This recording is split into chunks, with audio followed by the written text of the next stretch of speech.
photo. It's adorable.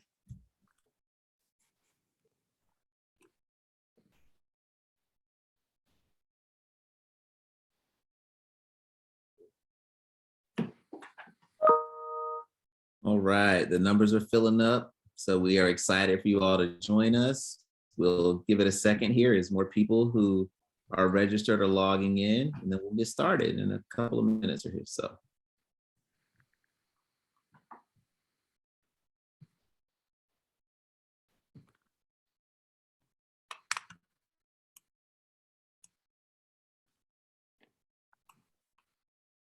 You guys need to put fireplaces as your backgrounds.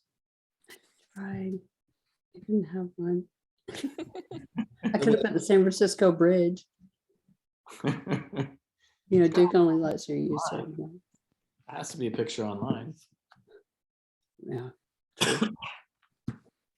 All right, I feel like we're at our max here. So good evening, afternoon, depending on where you are. All those who are watching with us, my name is Jordan Hale. I have the privilege of serving as director of the Office of New Student Family Programs, and I am delighted tonight that we're going to have this fireside chat conversation, even though only one of us has the fireplace in the background, with these awesome colleagues of mine who also work at Duke. I will give them the opportunity to introduce themselves, and then we have some conversation prompts that we're going to do with each other and just kind of talk through. And then we welcome questions from the audience. A couple of housekeeping pieces. You may see at the bottom of your screen a place to put in Q&A questions. We have some really awesome colleagues behind the scenes who will answer some of those, and they will also send some of those to us so that we can answer those. But we did want to start just by quickly giving a little bit of the landscape of health and wellness here at Duke. A lot of the things we look to do to be proactive to support your students and make sure they have a quality experience, and just making sure that we have a really good conversation, and we'll take your questions. With that, I'm going to turn it over to Associate Dean of Students, Laura Andrews, to let her introduce herself, and then we'll do Lisa and Tom after that. Thanks, Jordan. Thanks for having us. It's really great to be able to speak about wellness and proactive strategies that we're doing here at Duke. My name is Laura Andrews. I'm the Associate Dean of Students and Director of Duke Reach. And if you're not familiar with Duke Reach, we are the Office of Case Management. So we provide support resources to students. We talk to them about all areas of their wellness and help create plans for success and help connect students to those resources that are on our campus, but within our wellness center, within Durham, and really with COVID and where our families and parents and students are, it can be all over the world. We'll kick it over to Lisa to introduce herself. Hi, I'm Dr. Lisa Adams. I'm the Director of Counseling and Psychological Services. It's a hard word to say. I'm delighted to be here with you guys tonight. I'm new to Duke. I've been here about 5 months, maybe coming up on 6 months. So pretty excited to be here. I've been doing college mental health for over 20 years, so I have a lot of experience. I'm also parent of a student in college, and so know a little bit about sort of the ups and downs of that experience. But at CAPS, we provide counseling and psychiatry to students on campus. And then we also have a very strong referral network in the Durham area and also really across the nation. So when students are home for the summer, we can help students find assistance there as well.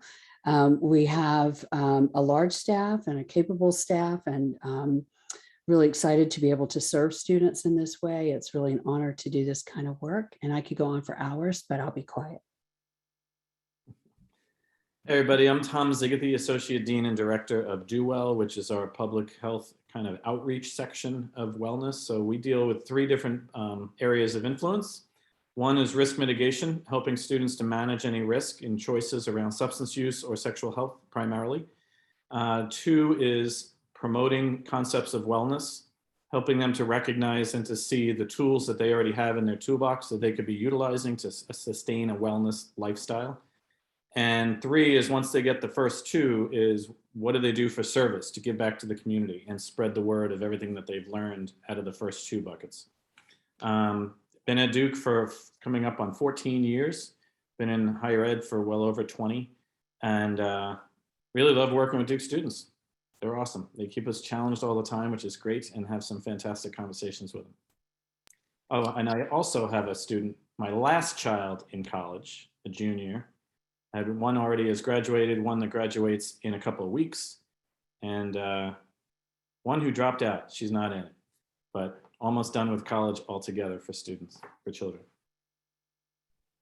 Thank you all for those awesome introductions. And I already see some questions coming in the chat, so that's great. Folks have those, plop those there, and our team behind the scenes will relay those to us. But, you know, to kind of get this conversation started, if it's going to be a fireside chat, we have to start with a deep question. And I really love this question. So the question is, who are college students today? And it might be nice to start with one of you that has kids in college, but I kind of want to start with Laura, because you and I don't. And so we might have some insight in terms of who are college students today. So Laura, tell us, who are college students today? Sure, yeah. I can definitely go on my experience working with college students for the past 10 years. Our students now are coming to college having already been in mental health treatment or receiving some type of support. So what I've noticed over the last couple of years is that's even like orientation, I'll have students drop by my office and say, here's what helped me in high school and here's what I need here at Duke, which has been really, really great. That's been a great change to see. I think that our college students live really demanding lives, particularly at Duke.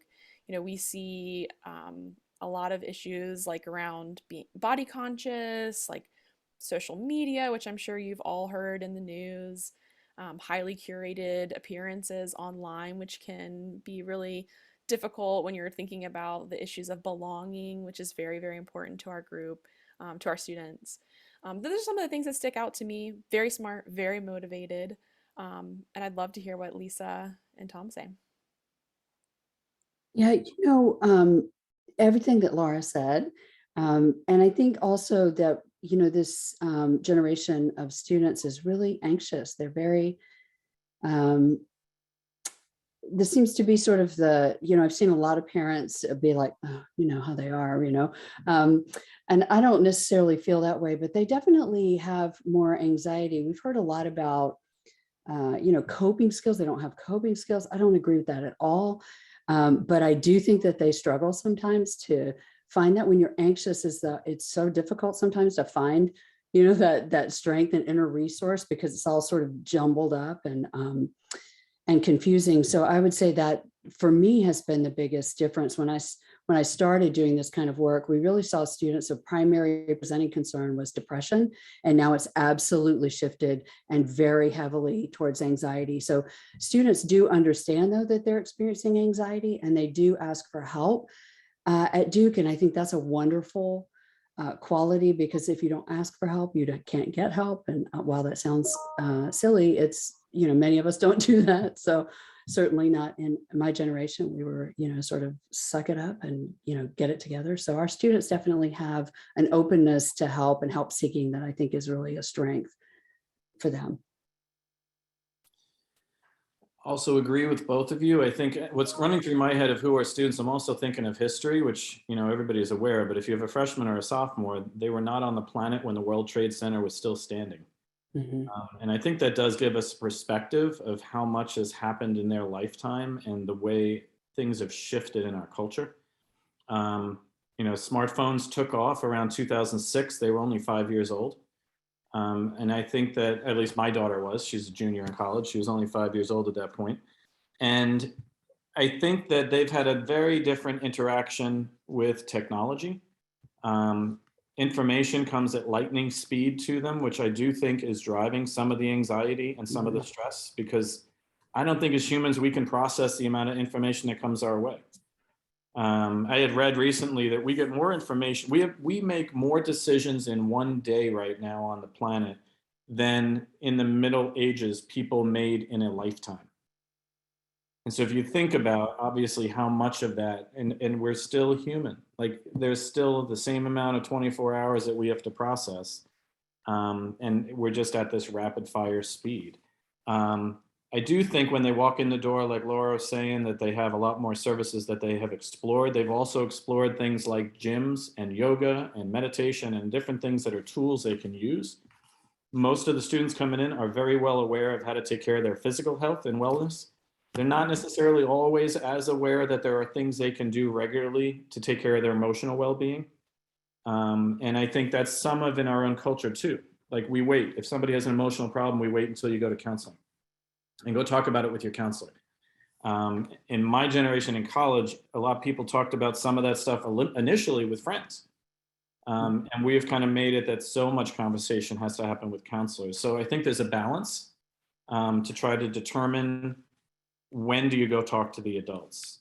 I find that our students tend to be more comfortable in many situations talking to the professional staff on campus, often more so than they are talking with their friends. Because they don't want to reveal if they're struggling to the friends. The friends can hear about all the positive stuff, kind of like on social media, where it's all positive and smiles and great and wonderful and cheery, but they don't want to tell them about the struggles. They'll tell the adults and their parents and their counselors and those kind of people of the struggles. Well, isn't that true, Tom? My daughter, I feel like sometimes she only texts me when there's like I would call them mini crises, you know, that this, for her, it's like this, you know, major thing. And so I do feel, as a parent, I really feel that. I don't know if other parents feel that, but I feel like our relationship has turned, and I get all the, you know, like, oh, my day was terrible. And, you know, and her friends get, you know, sort of the wonderful parts of that. But I saw there was a question here, and I was wondering if we could talk about that, because I think it's such a sensitive and lovely question. I'll read the question out. Is that okay, Jordan? Perfect. Okay.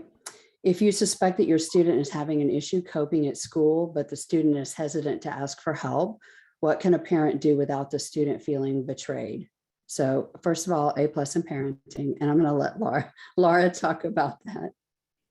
Yeah, this is such a great question. I'm glad that you surfaced this, Lisa, and thank you for the question from our attendee. So it's a very common question from parents. And what I would suggest is looking online, look at our website, look at the different resources that we have available. If you want to really know what's going on, tell us a little bit more about what's happening with your student, you can always call Duke Reach and we can consult with you.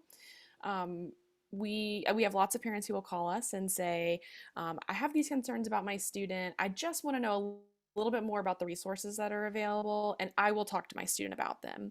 And that gives you that information, so you're armed with that, and you can have a good conversation with your student. Sometimes we get calls from parents that say like, oh, I'm really concerned about my student, but I want someone to reach out to them, but I don't want them to know that I called. I understand that perspective. And so we can do kind of soft outreach to students, but it's hard for us to get to like the specific issues that are going on if we can't directly talk to the student about what they're experiencing. So I think there's a couple of things you can do. Like I said, research online the different resources that we have. You can call Duke Reach and you can consult with us. And you can always refer your student to Duke Reach, because we're happy to have a conversation with them about the things that are going on and really help them connect to the right level of resources on our campus. Too, I would just mention that if it's mental health related, they can walk into CAPS Monday through Friday, 10 to 3, walk in or call in. And get connected with services that way. And I'll let Tom talk about all the many wonderful things that we do that are helpful before it becomes difficulty. Right. It might be a good entry point, actually. It's true, because it might be that they, you know, depending on what the issue is, especially if it's a first year and they want to connect and they're trying to really feel like they belong at Duke and they are in part of the community. We've got a lot of different programs going on. In Do Well alone, because this program's happening all across campus, but in Do Well alone, we focus a lot on a meditative workshop called Koru, K-O-R-U. There's about 24 people across the campus that are trained facilitators. Jordan and Laura are 2 of them. And the reason that we offer meditation and we focus on meditation so much is all the research tells us people who meditate regularly have higher immune systems, they manage stress better, they can focus better, and they have a higher sense of self-compassion. So it's more of a community kind of piece. There are group sessions people can drop in on. They don't have to take the class if they don't want to. And they can just kind of join different people that are trying it and doing it. Really, it gives them an idea and an opportunity in meditating to begin to see how our brain tends to work. You're almost looking at it like a third party to see where your thoughts go. The other series of programs that we offer, at least in the Wellness Center, are under the umbrella called Moments of Mindfulness. Those are all programs. We looked globally since we have a global population and how do all these different cultures address wellness, and they all do it differently. But the common feature we saw is most of the activities that people do involve our hands. And they're very simple tactics or simple things that we're doing. A lot of times in the craft industry, the craft world, or knitting or crocheting, that kind of stuff. Because when you're using your hands, it keeps us in the present moment. And the whole idea being that serenity and happiness exist in the present moment. If I'm living in the past, I'm typically living in a regret. If I'm living in the future, I'm typically living in fear or worry. Neither one gives me any kind of happiness or calmness. So if a student is struggling, it might be better just to check out some programs that are happening that they can drop in for 5 minutes or the full hour. There's no registration for them. It's not a lecture. It's hands-on, fun stuff to do, because all these different things really help navigate anxiety and stress. The whole craft industry in our country is $1 billion industry. It was created after World War II to help soldiers dealing with PTSD to cope. So I think if it helps soldiers, it'll also help our students. So there's a lot of ways. And in doing this, it's interesting. There've been a number of articles in the Chronicle around these programs this year too, given by students who will say they heard about it. They're thinking, what is knitting going to help me in my problems? They're bigger than that. And then eventually they went and they talk about how much better they felt when they went back home or to the dorm, and they were able to focus on what they needed to do because they took that break. One other thing I would suggest is asking questions around what's your student doing for fun?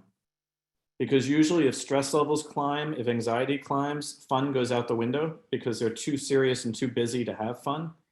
But fun helps them to mitigate the stress.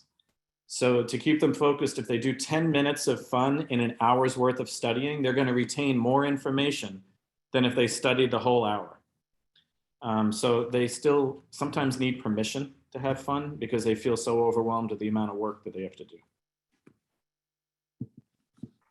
Awesome, Tom and Laura, and thank you, Lisa, for that piece too. I think the only thing that I would add to this last piece of fun is that our students still listen to their parents. I know you all may not feel like that because they may not reply as often as you would like them to, but if you suggest to you should, as you're studying, take that hour, study for 50 minutes, and then spend 10 minutes watching some YouTube videos or doing things like that. Believe it or not, they'll listen to you. So I want to empower you all to know that I'm 37 and I text my dad all the time and I still have questions, right? And so they are continuing to communicate with you, and that reality still is there. So thank you for the role that you play, but also know that it is a really important one, and that's why we're glad to offer this particular webinar tonight. We've gotten a couple of good questions in the chat. I do want to move on to this one, and then we can jump to the ones in the chat. But we've started talking about some of the things we try to do around prevention work, right? And we certainly have pieces once students need services, but I think the piece around prevention is really important. So I would love to hear from you, Lisa, Laura, and Tom. What are some of the common wellness-oriented learning moments, the challenges, and the growth areas for our students during their life at Duke? Right. So I think we have a range of parents here, probably from first year students all the way through senior. And I think if you all can share some of the pieces that you all have seen in your time here at other places that can help kind of level set the landscape for parents and families, that would be awesome. Sure. I'll go. So one of the things I try to explain or talk about students a lot of times is thinking about their own mindset when they come onto campus. And when I spell this out, I always have the students going, yep, that's what we do. They come to campus thinking, what are all the classes I have to get, schedule all that, register for it, and then what's the work going to be involved to get it done, and all the homework time I need, and then what events do I need to be involved in to build up my resume, what's my social calendar, if there's any time left, I'll do some eating, maybe exercise, and after all of that, maybe I'll sleep. And what I would say the number one factor for prevention is flip that entire schedule on its head. What is the amount of sleep your student needs to get the optimal functioning, to work at their peak? And then build in when are they going to eat, when are they going to exercise, and after that, fit in their class schedule, and then they'll have an idea of what is left to join in order to build a resume or join to do a social activity. Because one of the things I see, especially with first year students, they have a really difficult time saying no, because they want to do everything at Duke all at once, and there's too many things happening, and they end up getting sick by winter break. And so if your student did come home and get sick at winter break, I would question, are they getting the amount of sleep that they need and eating the right amount that they have? Because although they heard those messages from you guys for their entire life, now they have to incorporate it into their own practice. Yeah, I agree with that. I would add to the perfectionism piece of that, you know, that I think a lot of students at Duke, excuse me, feel like they have to be perfect. And you don't have to be perfect, right? You just have to work hard and find what works for you and find balance in your life and those kinds of things. And I think that that can be very difficult for students at Duke as they try to be the best. And I love that about these students. And I also see how they wear themselves down with that.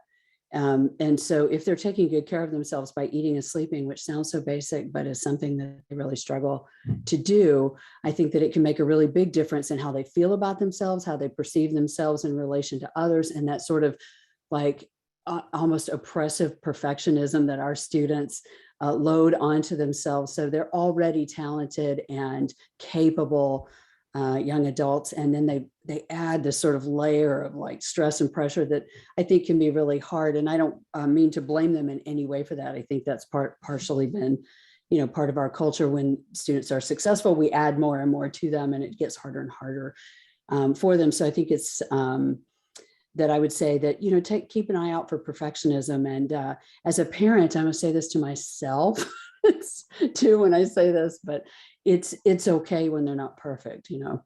And so sometimes I have to be the one that remembers that and says, you know, it's okay. It's okay that you didn't, you know, make an A on this assignment. It's hard for me because I want us all to be perfect, but I think that that's something that I would add and say that that if you notice that your student's really struggling with that, that's a time where a young adult is a good time to work on that, because it's going to be something that probably is difficult for people throughout their lives. And so I would encourage them to, you know, use any of the entry points that we've talked about to be helpful with that piece of it. It's great. I absolutely agree, both with the sleep and the perfectionism. I definitely see that in the students that I work with. I think if I think about specific maybe growth areas or challenges right now, it's a tough time for students, particularly sophomores who are declaring their major. You know, there's recruitment going on. All these things are tied to really shifts in identity. So that's what I notice. Like if my students are coming in and they're like, I'm going to be pre-med, and maybe they take a class that they really love and they want to shift that, pivot into a different direction. That is a change in their identity, and it's not a bad thing at all, right? It's them following their interests and passions. And so I think like anywhere that we can reiterate that you don't have to be perfect, and that pivoting and shifting your identity is totally normal as you explore things at Duke.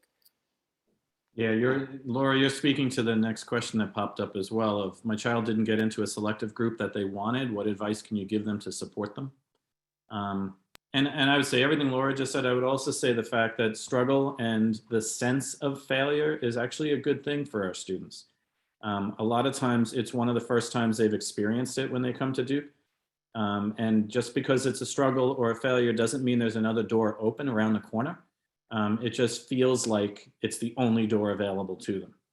And I know I have that conversation with my daughter, who's a junior right now at times too, especially later at night when she's really tired on the phone and she's had a full day and she's cranky and tired and there's no answer that's going to be the right answer. And I usually end up pausing and saying, you know what, let's think about this in the morning, because she just can't process anymore and it just needs to go to sleep.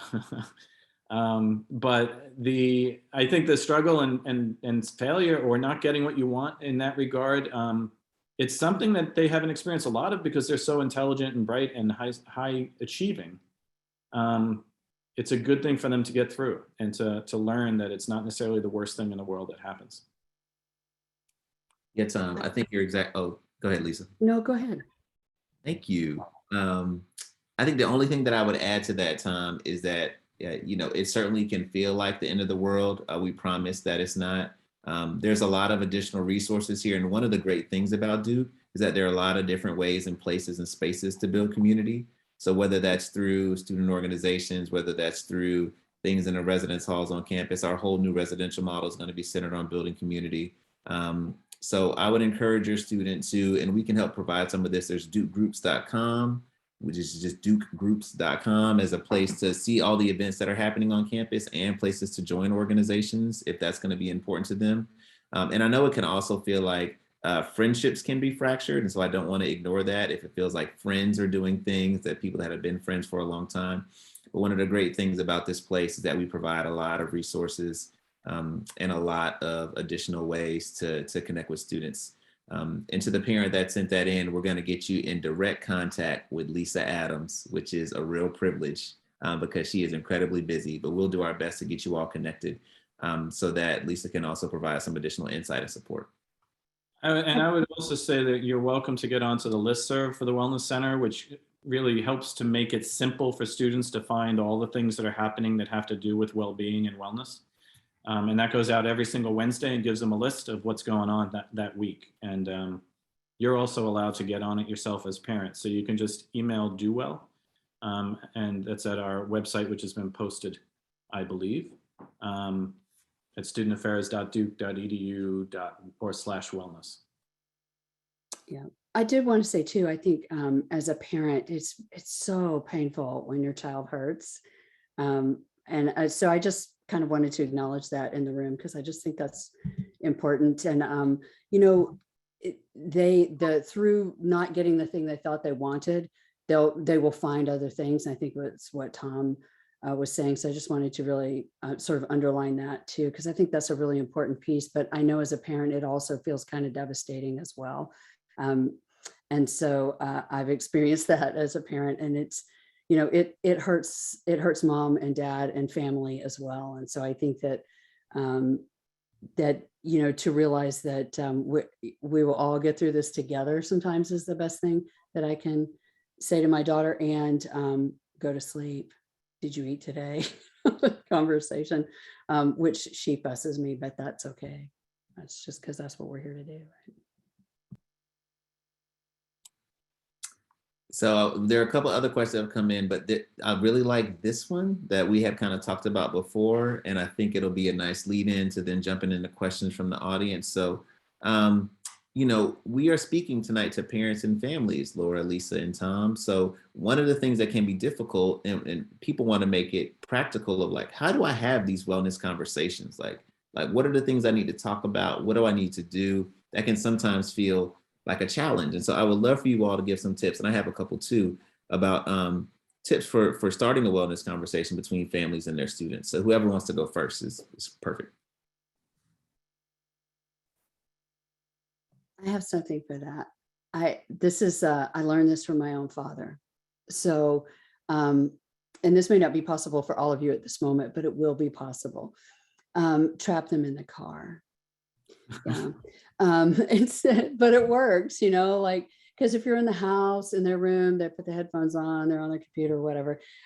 So, on a car ride is a great time to say, hey, how's it going? Or I'm worried about this, or I'm noticing this about you. And it does, I guess they could still put their headphones in, but it does force them to sort of focus with you for a little bit. And I think that that's really important. I think that's one of the things that therapy does, that, this is just like a dedicated 50 minutes where we just sit and listen and talk and reflect back and forth with one another. And I feel like it's become so powerful in our culture because we do it so much less generally than maybe we used to, or at least that's my perception. And so, yeah, trap them in the car and be gentle and ask them, just be direct with them.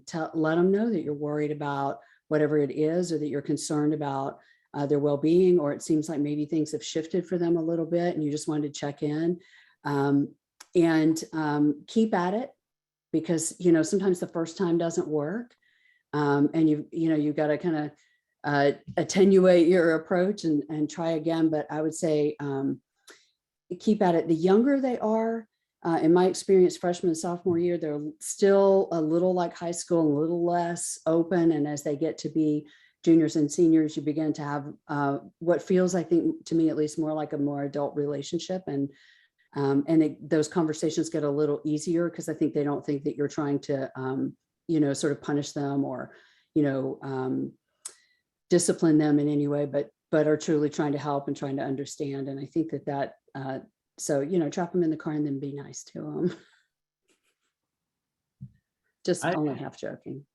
Yeah, no, I agree with you, Lisa. And I think the car is because it's also parallel play. Like they don't have to look at you in the eye when they're talking. But I also ask, one of the things I like to ask my own kids even, and I ask my students all the time, what are you doing to rejuvenate yourself? Like when you're feeling really depleted and exhausted and tired, what do you do to restore yourself? And I give them the analogy of a car. Like we can fill the gas tank up periodically as we drive, and more than likely we're not going to get stuck on the highway and run out of gas. Or we can ignore it until it's completely depleted and all gone and then walk 10 miles to go get gas. Either way, we have to put gas in the car. So if you can get them into this conversation of the positive things that they're doing, and maybe it'll just put a question, they'll kind of look and go, well, I don't know what you're talking about, or I don't do that. And then you can have a whole conversation about what is restoring yourself, or what do you do as a parent to restore yourself when you're totally exhausted? Because a lot of our students think that all of us as adults just do it all naturally. And so they have to do it the same way we do. And they don't see our feet pedaling under the water, like we talk about with the ducks. Like they don't see us doing all the work. That's such a great point. I think the thing that I would add is that in my conversations with students, I always talk about like, how can we loop in your parents or your family as part of the support system for you here? And the thing that I always hear is, I don't want to worry my parents, like I don't want to put more stress on them. So I think like just letting them know that regardless of what's going on, like you're available to them. I think the other thing is usually there's some discrepancy between how often the student wants a parent to check in with them about and something they might be talking to their parent about. And I think maybe putting some really good guidelines, like having a conversation about that, makes a lot of sense. So maybe asking a question like, how frequently are you willing to check in about the progress you've made towards, walking into CAPS or seeing someone in Duke Reach or talking to your academic advisor? Like, I worry about this. I want to know what's going on. When can I, let me know when you'll tell me that you've done that, or how I can help you, make steps towards that. So usually it's like communication and really just fear of worrying their parents. Yeah, I think the only thing I would add before we go into a couple other questions is often I feel as parents, when we come into a conversation with our student who is stressed, which will also stress us out, we try to find a solution for them, right? So we have the conversation and we try to be the ones to fix the problem. And so my tip when you're coming into a wellness conversation would be come into it ready to listen first, because 9 times out of 10, they know what is needed to be done to fix the problem. They just want to hear it from somebody that they trust, that is in their circle, that they know is going to have their back and their support. So I think if we can put on our listening ears first and not try to provide the solution, but ask thoughtful questions to help them get to solutions that they already have derived, then you can help them get there, right? And we've given some tips tonight. Well, have you seen the wellness emails that come out on Wednesday? You should probably check that out and see if there's anything going on. Did you know that CAPS has, 15-minute walking sessions that you can do? Maybe you should think about that, right? So we've already gotten some of those tips tonight. So the ability to come into that conversation and not only think about the solution, but think about the process of having them figure out the solution, I think will be really helpful in any wellness conversation that you have. So. Yeah, and a question I would add to that, Jordan, that kind of helps to get there is after they dump the problem in your lap, to come back with, so what are your choices? And let them navigate going through that. And they might not like any of the choices they have, but they always have choices. And once they realize that, they don't feel like they're so cornered, because they have opportunity to decide which direction they want to go. Yeah. Awesome. So, we are still managing COVID-19. So we have a really good question about COVID that I think we need to process and think about. So this particular family has a sophomore and a first-year student and feel like both of them have lost their social skills or have some social anxiety because of the past COVID restrictions. And I love this question. how do you encourage them to rejoin the world? It's a broad question and a big one, but I mean, it's something that we're thinking about too as adults. Like, how do we rejoin the world? So, what advice or tips do you all have to help them, this particular family, and really all who are attending to help their students rejoin the world? I could start with that. I do. I think that some of this, I think we all feel this way a little bit right now. And so I would say to normalize it a bit, like, of course, if you feel anxious, of course, this feels, unusual. Of course, you're not sure what to do, or particularly, as you're trying to sort of reconnect with friend groups or make friend groups, that you don't feel maybe the way that you felt previously, or that it doesn't seem as easy as it previously was. And I think all of that is really accurate to the experience that many of us are having in this sort of late pandemic stage. I don't know if it's post-pandemic, but late pandemic stage. And so to just normalize that and say, yeah, this is really, really tough. And I think encourage them that, even though it feels really awkward and strange, that it's okay to feel awkward, and keep going, keep going.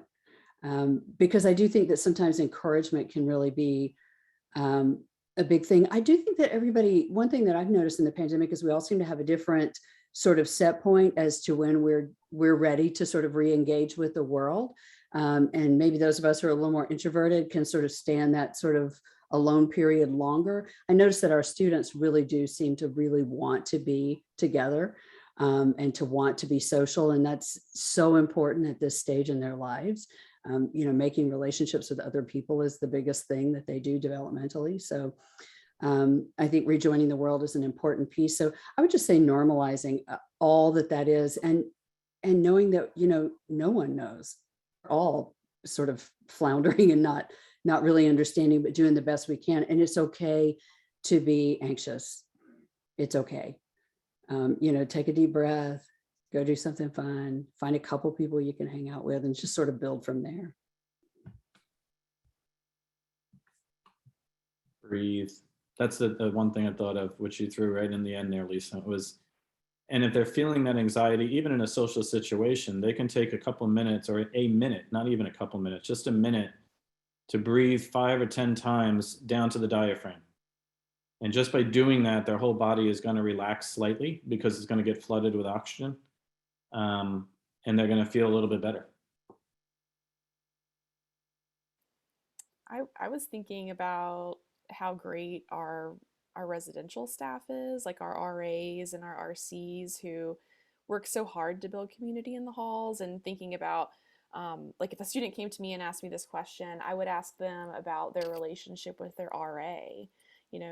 Have you discussed this with your RA? I mean, there's lots of things that a resident assistant can do, like personally inviting them to things on the hall, or helping them make natural connections between the people they live with on the hall. So that's what came to my mind with this question. Awesome, thank you. We have another really good question here. So who specifically is a staff member, and maybe it's one of you three, a staff member who can help a student discussing navigating college friendships? And I feel like this is something that we've started to dive into and think about with our orientation model. Because if you think about it, in this digital age, the way that you build and make friends and build community has changed a lot. And so the face-to-face conversations that you often had when you start college may have been digital for folks for a long time. So what are you all's thoughts about the process of sort of building the friendships in college, and what that can look like? It's really important for students to understand that people go about doing this in lots of different ways, and have lots of different opportunities to do that. And honestly, for this question, I would ask the student, like, who's an adult on campus that you've met with that you've enjoyed a conversation with them? Was it your academic advisor? Was it a residence coordinator? Is it your academic dean? I would encourage them to ask that question of that person, because I think everyone would answer the question in different ways, and they might get some really good feedback asking that of, like, the people that they respect and kind of see as mentors on campus. Yeah, I would say that they could be asking those kind of questions to any staff member, really, because I think everybody's going to give different perspectives, and they can have a number of different stories to then build their own hybrid model of how they might want to respond. Becomes a social experiment for them. I think too, I think this is partially where students, where social media, it causes difficulty, because I think that they see, besties, and we're all, best friends, all doing the things all the time. And I think that that sometimes that puts pressure on students to feel like that they're supposed to find their lifelong friends in college, or their lifelong friends in this group, or that kind of thing. And I think some students find that, but some don't. Some have other groups, or other friends that are there. So I think sometimes just sort of taking some of that pressure off for it to be this sort of perfect thing. One of the things that I've noticed when I advise student groups is, like, are we actually having an event, or is it just about the pictures of the event, right? Like, they spend so much time like staging photographs and things. And I don't, it sounded judgier than I meant for that to come out, but but sometimes we just, like, need to be in each other's company and not so much worry about, did I capture that for the gram, And I think that some of this is like pressure put on by social media, that everyone has this perfect friend group and I'm the only one who doesn't have that. And it's just really not true. And everyone is sort of struggling with finding where they fit in the world right now. And so I think that that I would just say that, nothing is like the Instagram, really. So we just have to kind of slow it down and try to be real, and realize that, my quirky friendship is just as good as this, sort of picture perfect friendship that I see on social media. Awesome. Thank you all. So this message around sleep seems to be resonating with those who are attending. I will tell you that I am somebody who took Tom's sleep plan and implemented it in my life. I need to do better at it, let me be clear. But I did try to look at things and say, okay, if I need 8 hours of sleep a day, kind of what fits around that. So to kind of get that conversation started with students, like, what's a tip you all might have for families as they try to encourage their loved ones to start with sleep first? Like, how can they get that conversation started? And maybe what are some of the benefits that they can articulate to an 18 to 22-year-old about why getting your rest will make you a better person in the long run? A book you could recommend if they are readers is The Sleep Revolution by Arianna Huffington. She goes into a lot of the different research and her own story of collapsing at her desk because of lack of sleep. And the change when she started utilizing it. Memory improves, focus improves. Short-term memory gets translated to long-term memory while we sleep. Our brain cleans itself out of any toxins, much like a computer when we shut it down, when we sleep. And a lot of this stuff tends to happen at the end of the REM cycle. So if we just think, oh, I'll just do a nap for 3 hours and then I'll get up and I'll do more work and then I just blow off the rest of sleep, we're not getting all the benefits unless we go through as many REM cycles as we need. Naps are always a good thing. And the recommendation around naps is either 20 minutes or 90 minutes. And the reason is REM cycles. A full cycle is 90 minutes, but there's a kind of a lull or hiatus in it in 20 minutes. That's my unmedical background on description of that. But there's so many different benefits. And honestly, for many of us, if we're sleep deprived, we're a lot moodier and a lot more irritable. So if I ever run into that of the moodiness and irritability, I'll always go to, so when did you sleep last? The other thing to think about is how much caffeine are people drinking? Most of our students don't recognize the caffeine intake that they're doing. Back in the dinosaur age, when I was in college, there was not nearly the coffee houses and promotion of caffeine left and right and center as there is now. And I would, I've had students come in and say how they can't sleep at night. And they'll say, well, when's the last time you've had caffeine? Well, it was like 10 o'clock. And I'm like, really?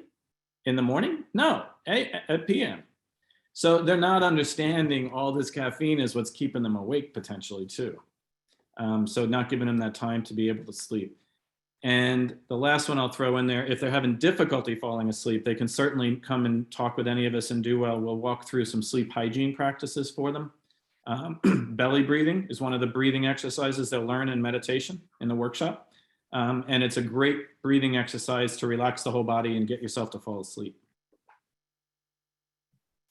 I would also too, I say this in all humility, but sometimes we're not great examples of that. I'm talking about myself. But we're not always great examples of that either. So one of the things I think that has worked for parents that I've seen is to sort of say, hey, let's do this together. I want to work on this too. And I think that, you know, sort of joining with your student can be a really great way to sort of be with them in this struggle. Because I think sometimes they've seen us, you know, work all night and, you know, stay up and, oh, I've got to do just, you know, 200 more emails or whatever the thing is that we're working on.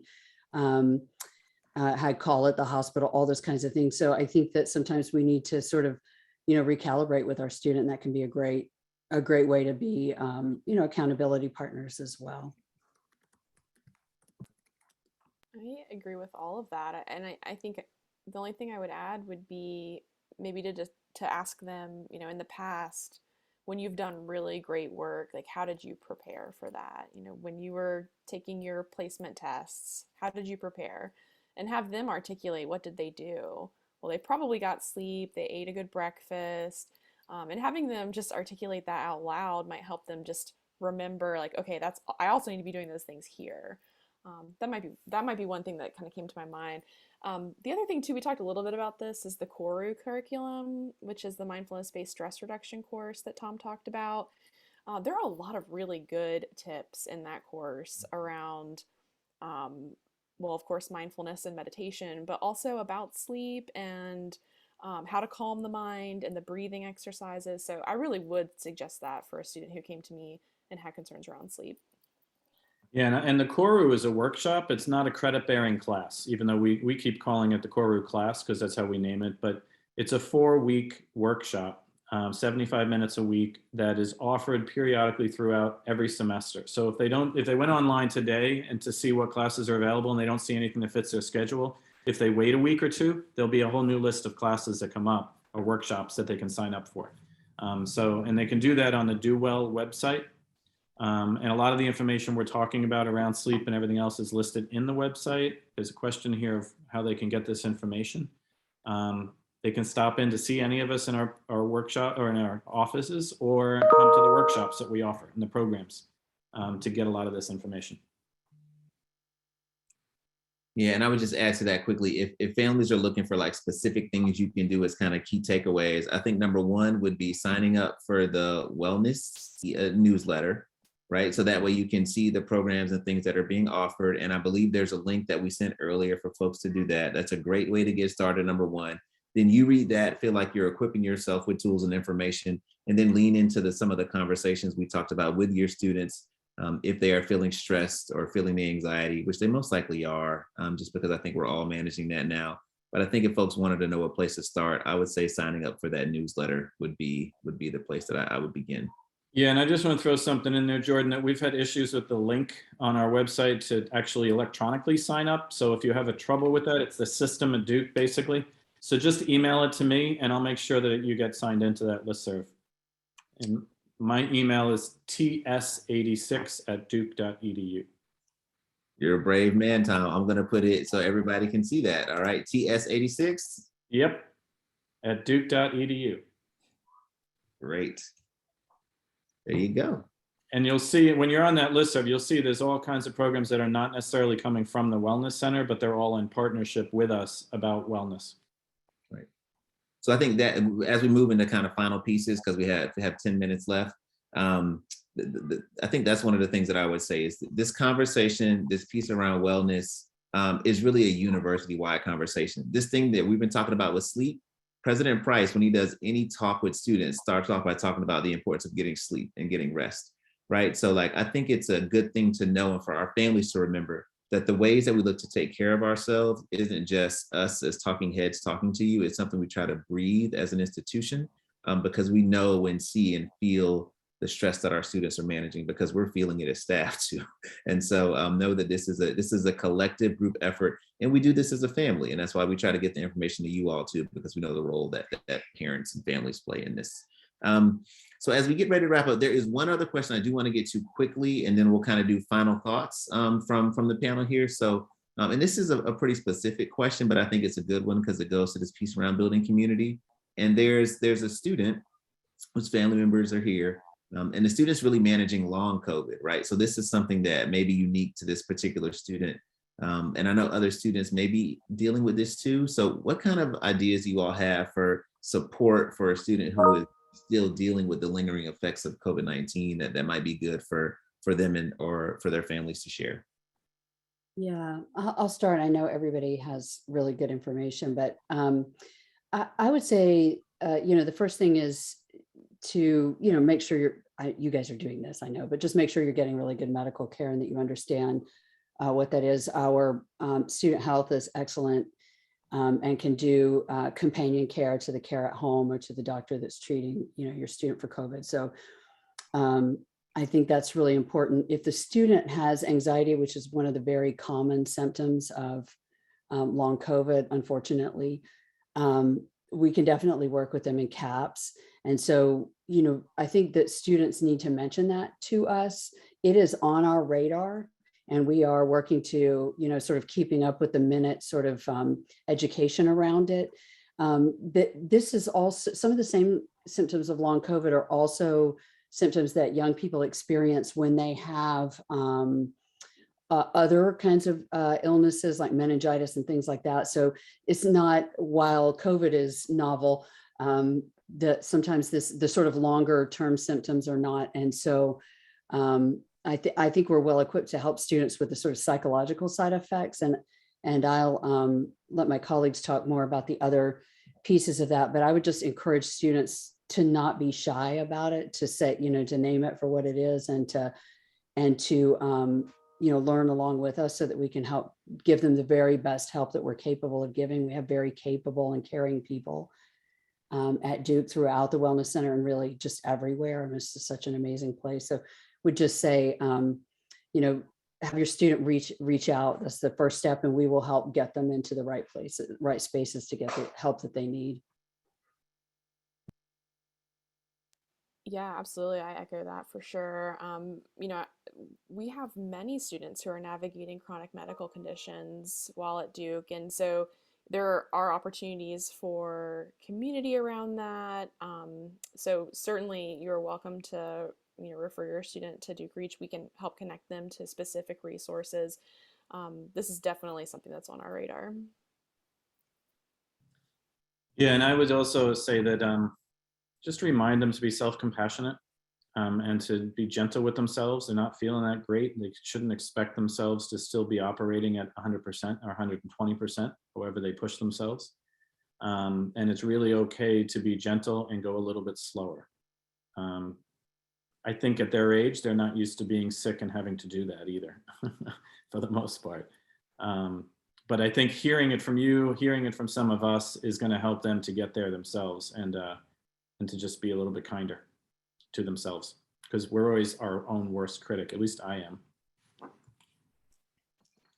Perfect timing. Thank you, Tom, Laura, and Lisa again. I do want to quickly say we have one quick open question, and it's really a compliment. It's somebody saying, hey, all this stuff sounds amazing, but how do you make it really stick with students? So has Duke ever thought about offering like university course around wellness? And so I would encourage that person who submitted that to email as many people as you can, because since we're doing all this emailing, it is something that I have been championing for a while. And the way that we try to onboard our students, it's a lot to do in the span of a week. And if you look at the best orientations in the business sector anywhere else, it's over the span of months and maybe even a year to really welcome people to a new community. And having that being rooted in something academic also helps make things stick. So thank you for asking that question. We'll take it back as another anecdote to say, see, even parents and families think we should be doing this in a more collective way than just over the span of a handful of days. So thank you. I do want to give Laura, Lisa, and Tom, first, thank you all. Our office loves working with not only you all as individuals, but your offices, right? So I think it's easy to get caught up in the people, but the team that Laura works with, the team that Lisa works with, and the team that Tom's worked with, they're some of the best teams on campus. So thank you all for leading your teams and the work that you do in your areas. I'd love to give you all just the opportunity for one final thought to give to parents and families as we get ready to depart for the evening. No pressure. Gotta have the big wisdom moment. Yeah, I don't have any wisdom, but I'm just grateful for your students and for your time and how much you care for them. And I know that sounds kind of goofy, but it's not always the case. And so I'm very appreciative of that. Um, and please don't hesitate to reach out if I can be helpful, because I'm happy to just problem solve or just listen. For sure. I think the only thing I would add is that there's no wrong door for your student to knock on for help. So, you know, hopefully they've had lots of touch points with folks like their academic advisor or faculty through the flunch program, the what is it? Flunch? Lunch. Flunch program. So there really is no wrong door to tell somebody like I'm struggling or I need some help or I have a question. It's been my experience at Duke that people are very, very willing to help students out. Yeah, very much so. And I would say that, we are all following on the heels of your footsteps. You guys have done this for 18 years, 19 years. So you know these students better than we do. So any input you can even give us if your student's not talking or you need them, you want them connected. We know that you've got the inside scoop as well. So consider us as part of your team to help them through it. Yeah, that's a perfect segue, Tom, because my big takeaway is team. It takes a community to do this, to take care of each other. We've kind of become a society where we're very individualistic in our approaches to this. And I would just encourage all of us to remember that it really takes a team and a community to make sure that we're all well. And so whether that's the ability to get away at night and write in your journal, or to go and do things with one friend, or to go to the movies with several friends, right? There's a lot of different ways to take care of yourself and invest in yourself. And just remember that it's a community connected to that. And you all are a key part of that community. So I also want to thank you, Jordan, and your team for running this whole thing, because you guys are awesome as well. Yes, y'all are great. Thank y'all. Awesome. I appreciate it. This is recorded, so I will be sure to send this to senior leadership as well as another day. No, but seriously, to our families, thank you. This was an amazing time. Our team in New Student and Family Programs is thinking about more ways to connect with families, so you can expect to see our webinar series. We're going to try to do one webinar a month. Last month was academic pieces. This month we focus on wellness. I think we're going to do some pieces on career, I think, as our March webinar, and then our April one will be about sort of identity and ways to support students as they navigate minoritized identity. So thank you to our panelists. Thank you to the folks behind the scenes, to Grace, Karina, and Jordan. I deeply care about each of you. So thank you for doing this. And if anybody has any questions, Tom has provided his email, so you can message him there. And we look forward to talking to everyone else later. Take care.